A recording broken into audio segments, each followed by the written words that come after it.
nonprofit, or it's not necessarily sometimes a foundation. There are foundations and the guidelines are similar, but they're different in the sense that a nonprofit is actually a business. It's a business, and the only difference between a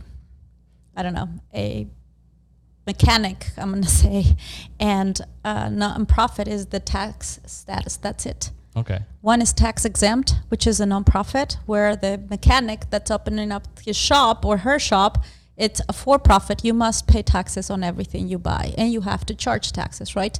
When you give the money to a nonprofit, it's tax exempt. She needs to show it at the end of the year, submit a 990 a 990 like everybody else does. So everyone submits tax returns. She needs to show what she raised and where the money was invested.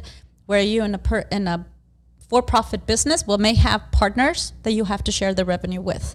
Her revenue shared back into the organization. So that's the big difference. Can you start up a nonprofit car mechanic? Because I would really like that. You could start up a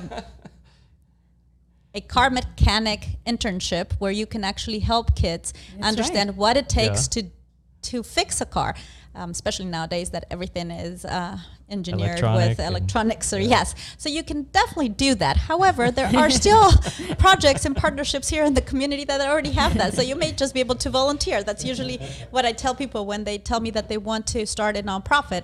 I'm like, okay, it's a lot of work and you have to set it up as a business. And you don't make any money.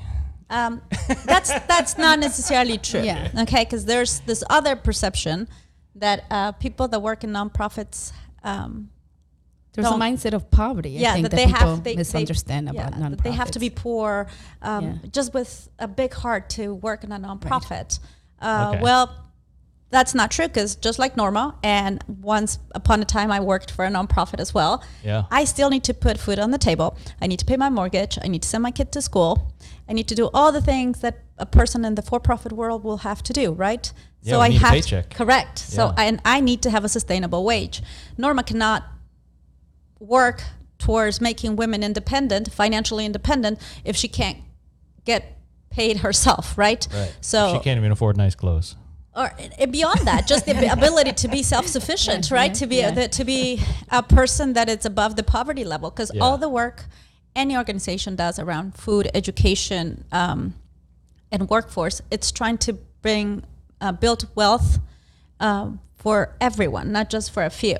And I think that's, wouldn't you say? The key. I think there's so many nonprofits. Really, at the end of the day, I think we all have the same end goal, right? We want to that's the difference. I think we quickly want to put ourselves out of business, right? We're tackling some of the world's most difficult problems, but there should be an end goal. You want to fulfill that mission. That's why it's the vision in a nonprofit is probably more critical than in a for-profit, right? And then there are a lot of cross-cutting sectors. So let's say I'm looking at one segment of the population. I'm looking specifically at the way, this inequity, particularly for women, right? But I'm tackling poverty.